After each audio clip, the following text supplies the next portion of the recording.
On today's episode of Marketing Against the Grain, we're going to break down the best marketing campaigns of 2023. We're going to go from Ben Affleck sipping on some Dunkin to Snoop Dogg giving up smoke and many, many more. We're going to break down why they worked, what could have been better, and how you can learn from them and act on them in your business. Today, I'm joined by Lestraundra Alfred, who's the host of the Balanced Black Girl podcast. This is Marketing Against the Grain. Let's get to today's show. On today's episode of Marketing Against the Grain, we are talking with Lestraundra Alfred about the best marketing campaigns of 2023. Welcome to Marketing Against the Grain. Thank you for filling in for my partner, Kieran Flanagan, who is getting some much-deserved R&R, and thank you for all the work you did on what I thought was an amazing blog post around the best marketing campaigns of 2023 on the HubSpot blog. So for everybody watching on YouTube or listening on podcasts, Lestraundra is a HubSpot creator. She's the co-host of the Balanced Black Girl podcast, and she's going to join me today, and we're going to break down some of the most successful marketing campaigns of 2023. So what I'm going to pull up this post so everybody can check it out. But Lestraundra, why don't you walk us through how you found all of these, what your criteria was, and what we're talking about today? Absolutely. Well, thank you so much for having me. It's so fun to be able to join Marketing Against the Grain and talk about what was one of the most fun pieces I got to work on this year. So I wanted to do an end of year roundup of some of the most creative, effective marketing campaigns of the year. So naturally, the best way to do that is to talk to other marketers, see what caught their attention, and see what they liked. So I polled the HubSpot media team, basically our content team here at HubSpot, to see what campaigns they really liked. So I took their feedback, combined it with my own feedback as a marketer and chronically online person, and this is the list that we came up with. I want to start describing myself as chronically online because I am. So I should just admit that about myself. Exactly. We just got to be honest with ourselves. So I love that, and it's the perfect time to do a look back. And I think we want to start with one of the campaigns that you and I both liked the most that did make the cut for your post, and that was what Snoop Dogg did with Solo Stove. And so to kind of set up this campaign for everybody, this campaign started with what was a seemingly innocent / provocative social media post from Snoop Dogg. Snoop Dogg's known for smoking. He's got a lot of association with that. It's part of his personal brand. And he posts just an image, and he posted this everywhere: Instagram, Twitter, the whole thing. And it was like, after much consideration and conversation with my family, I've decided to give up smoke. Please respect my privacy at this time. Snoop Dogg. And to say this post went viral, I think, was an understatement. I mean, we're looking at the Instagram version, and it has almost 5 million likes. Wild. It was crazy. Yeah. That level of reach. I mean, it was making headlines that week too. Publications were talking about Snoop Dogg giving up smoke. It was a big deal. Well, and the viral coefficient of this post was crazy just because it instantly turned into a meme. Mm-hmm. People were making all types of jokes about it and like what this means about our society. And it felt like if you took a time machine to that week in 2023, like that was the thing in the zeitgeist. And it's very, very hard for any brand ever to be a part of like the dominant thing in a society for a week. Like that's a long period of time. And what happened is a few days later after this, and what had happened, I had seen this, and then I'd gotten an email from Solo Stove because I'm in their target demo. So I think I got added to their email list at some point, that the reason that Snoop Dogg gave up smoke wasn't in reference to weed, but it was in reference to Solo Stove, which is a fire pit product that is smokeless, right? Like that is, they were really clear on like, hey, this is the value prop. This is why you would buy this ring of metal versus just having a fire in your backyard, right? Is that you don't have to deal with the smoke from the fireplace. And so like they had a whole campaign, bunch of creative and everything with Snoop. And what I thought was pretty remarkable about this campaign is that you had this initial post from Snoop get a ton of reach, and then you connected to this brand, but you also got their core value prop. Like that this is a smokeless product. Like it's oftentimes you get that awareness, but you don't get it tied back to your product at all. And they got both, which is pretty impressive. What do you think? Absolutely. I couldn't agree more. I mean, I feel like this was an example of the ultimate gotcha. And when the ad came out, I went back to Snoop's original post and I was like, oh, that makes sense. His initial post was phrased. It was a little cryptic. He said giving up smoke, not smoking. It was, there were clues there that I think we needed the full context of the ad. And there was no smoke in the picture, right? Like it was a very cropped image. Mm-hmm. It was like very intentional, right? Mm-hmm. Exactly. But let's be real.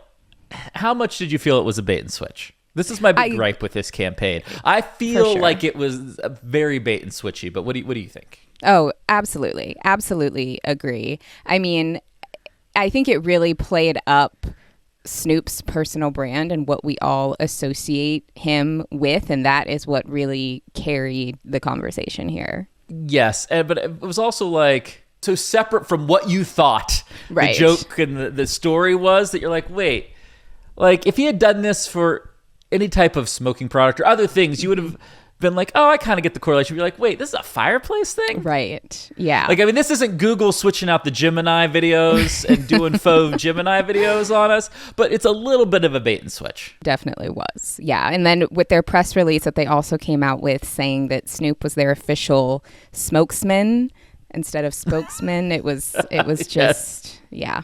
There was a lot. Which also is kind of not great branding, right? Because you're trying to be smokeless, so why do you want to spokesman? Like that is like, oh, you're trying just like a little too hard on this, and I get it, but trying a little too hard, right? Yeah. Yep. There's a lot to unpack. But look, the thing about most great marketing campaigns is that they're gonna have some of those moments, right? Mm-hmm. Because they broke through, they were differentiated, they took a lot of risk. Yep. But if you're out there looking at this, the true lesson here is they took the value prop of their product, which is, hey, no smoke when you're sitting around a campfire, and they basically ideated to like how to get that across in some popular cultural way. And they eventually dotted line to Snoop Dogg, who was known for smoking, right? And there's probably 5 other really interesting ideas they had, but they were all based in the value prop of their product, which is going to be key if you're ever trying to do a campaign like this. Exactly. Yeah, and found a really creative way to get that message across. All right, we're going to skip around.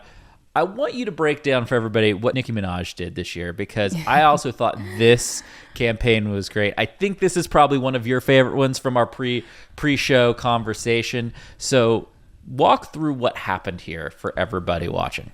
Yes. So for those who may not know, first of all, it's important context to have Nicki Minaj, the rapper, musician, has one of the most engaged fan bases on the planet. They are called the Barbs, and the Barbs are so engaged. They absolutely love Nicki as their leader, and they take what she does very seriously and are very quick to rally around her work, which is great.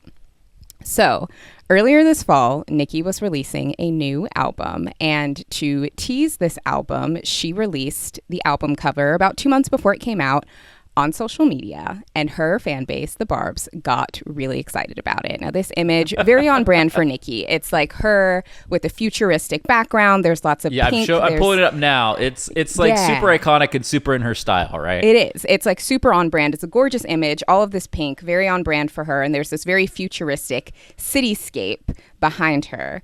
And so her fan base, the Barbs, quickly referred to it as Gag City. For people who don't know what gag means, it's slang. It's like, oh my gosh, this is so amazing. Took my breath away. It gagged me. Like, this is so exciting. So Gag City, to reference where she is in this image.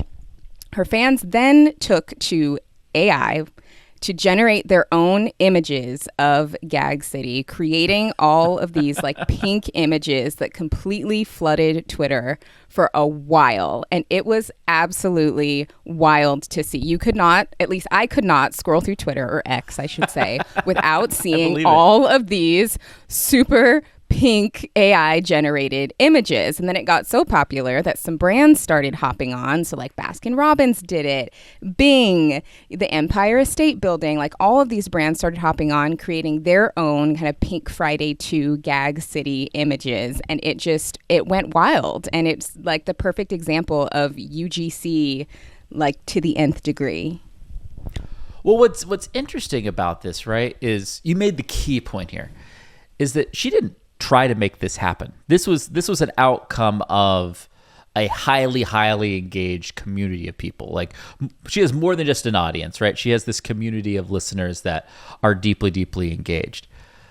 But at the same time, she enabled it to happen because, I don't know about you, if I'm on Twitter, I'm scrolling through, I see a lot of AI generated images that are just like the image she posted, right? She nailed the aesthetic and lighting and colors and style of the moment, right? Yeah. That this is kind of the AI generated image. Like if you and I were to look at this and not know who Nicki Minaj was, we'd been like, oh, that's an AI generated image.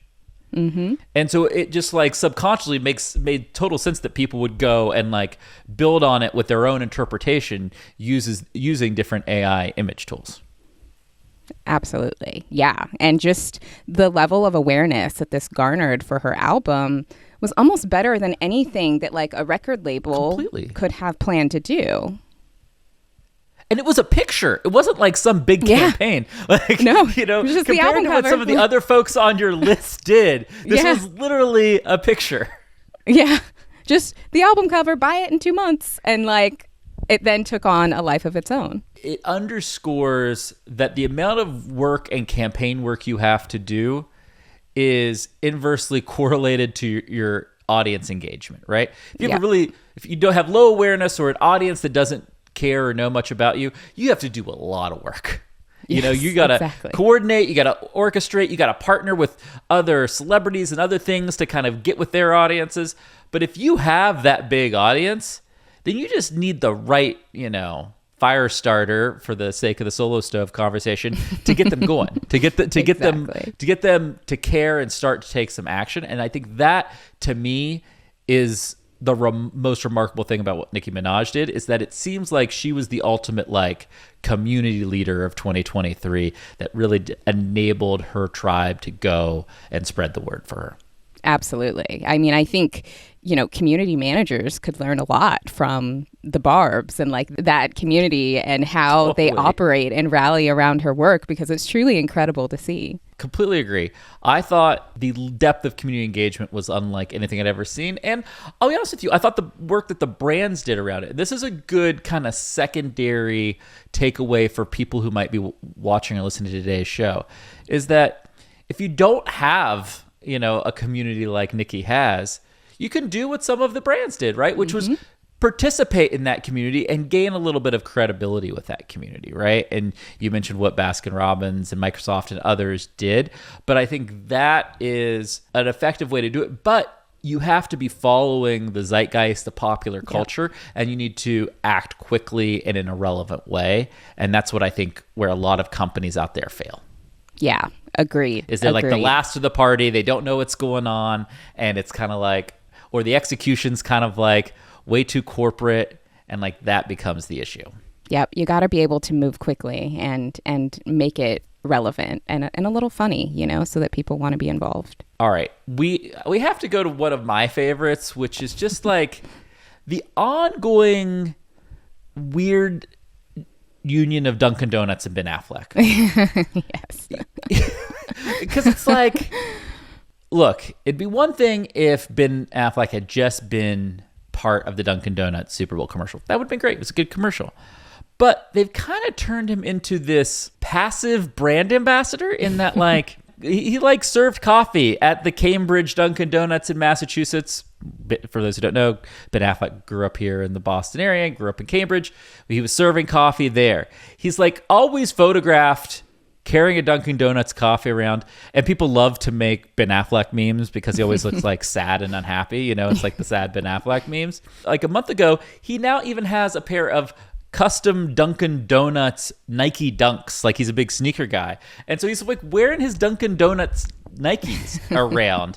And there's something about starting off the year with the Super Bowl commercial and then just being constantly mentioned and brought back up because of your relationship with this, I guess, ambassador, spokesperson. I don't know what it is, because it's weird, because they kind of only did one commercial, but there's a bunch of other stuff.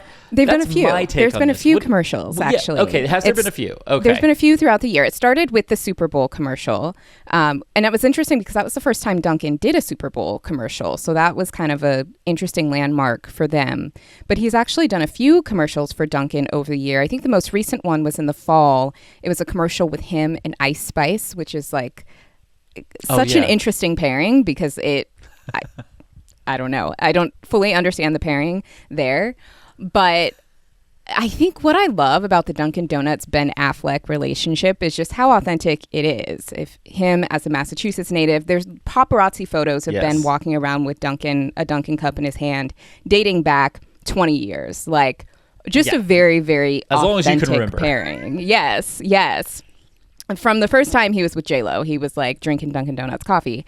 And so it just is like a really authentic pairing that when you see Ben Affleck pop up in a Dunkin' commercial, it makes sense. It's not this almost kind of random, kind of Snoop and Solo Stove, kind of a random pairing.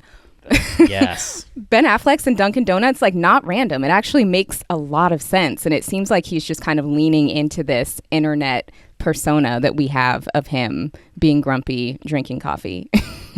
Well, look, the biggest takeaway I have from the Dunkin' Donuts Ben Affleck thing is, like, one of the best tools you have as a business is to be in on the joke. Yes. Right? Like, to if your customers, your audience has a joke about you, be in on it with them. Right. And the fact that, like, the internet loved that Ben is a masshole and drinks Dunkin' Donuts is awesome. And so, like, Dunkin' Donuts got involved and got in on the joke with him, right? And a lot of companies would say, like, no, I want to stay at an arm's reach. That's not our brand, whatever. But that's where you get too cold, too corporate. And then on the other side, you do the Solo Stove thing, which was an effective stunt, but it was a stunt, right? There wasn't a ton of authenticity, as you pointed out. This is like the perfect middle ground of, there's a ton of credibility, clear, like, overlap in his fandom of the brand and where he's from and everything. Yep. And they were able to execute on it in a way that actually worked. Yep, exactly. Okay, we got to do one more before we close out. Lestraundra, what are you thinking? You thinking Dove or Walmart? Oh man, they have both been so great. I mean, I'm almost partial to Walmart because I feel like this ad. Yeah, this ad was truly after my own millennial heart. So Walmart had a really well executed Black Friday campaign on social and in commercials to promote their Black Friday deals. And their theme for this was the movie Mean Girls, which the original version of the movie came out in 2004. And it's just kind of a cult classic among the millennial generation. And why this campaign, one, was so good was because they got several members of the original cast to be a part of it. Two, it was just really well produced and high quality content. And three, they really used nostalgia marketing to target millennials, which is very, very important for a couple of reasons. One, nostalgia marketing works very well for millennials in particular because the millennial generation has this interesting position where we had analog childhoods, but very technology-driven teenage and adulthood years. So it's like, we're tech savvy, but we remember life before having to be tech savvy, and nostalgia that can remind us of that just makes us feel good and yearn for simpler times. And two, millennials are really important for holiday shopping. Brands want to have a successful holiday season. They need millennials because millennials are spending the most money. Millennials have young families, doing a lot of shopping for gifts across generations, are the generation that tend to have kids right now. So if you want to succeed as a retailer during the holiday season, you need millennials to buy from you. So this campaign was very targeted, like, hey, millennials, remember this generation defining movie that you love? Come shop with us. We're going to remind you of the good times. Well, but before I give my take, I gotta know, how were you deeply saddened that Rachel McAdams didn't opt in to do the ad? I wasn't surprised. Rachel McAdams is, she just kind of does her own thing. So I wasn't surprised, but it would have been cool to see her reprise that role. She's also on another level than some of like the Lacey Chabert and some of the other folks in that ad. Other point that I would yes and you on all of that is that like Walmart is also kind of a Gen X brand. Mm-hmm. It kind of grew up in Gen X, mm-hmm. and it was, very cost focused, not like quality trend focus. And as technically a millennial, I think I'm like the oldest millennial. If you look at the definition of the years of being a millennial, it's like millennials care enough about quality and aesthetics, and like we kind of grew up in the Target revolution, right? Yes. Like if we were going to go to a big box store, like we think Target is cool. And so not only did they do all the things you said, but they kind of got some of that Target mm-hmm. attention back on them. Yes. We're like, oh no, Walmart's cool. They're in it. If they're doing an ad like that, maybe they have some furniture that I'm interested in, some other things that are on that same level of cool and quality, right? And so totally. I think that really got delivered well in that ad. To me, is kind of like a passive like side element of that, where I feel like Target has really run past them in the last decade on especially the brand perception with at least millennials, if not, other demos. And so I thought they did a very good job with that creative kind of pulling people back in. Definitely agree. And I think a big part of why Target has been so popular with our generation is largely due to social media and how many people over the past decade have created content around going to Target and the shopping experience and the Target hauls, versus you look at the way people talked about Walmart on social media, and it was always kind of like making fun of it and, making fun of the experiences that you have there, the people that you see there. And so Walmart coming out with this kind of like cool, really well-produced, fresh content to redefine how we're talking about them on social media was a really good move. Well, the lesson in here, I'm trying to make sure that we're taking lessons away from all of these really great campaigns. The lesson here is that your brand is what people think about you, yes, but you get to control what people think by showing and telling them different things, right? Mm-hmm. If you're not happy with how your brand's being perceived, if you do something different, you can change it. Yep. And Walmart did that with this campaign. It wasn't just a pure awareness. It was awareness plus a change in perception, which, yes, it's hard to do, and one campaign doesn't do it, but one campaign makes a start of it. Mm-hmm. It makes a little bit of progress towards it, right? And that is what's so interesting and so powerful in this to me, is that it's a reminder to all of us that if we want to be seen differently, either as people or as brands, we just got to take some different action and it'll start happening. Couldn't agree more.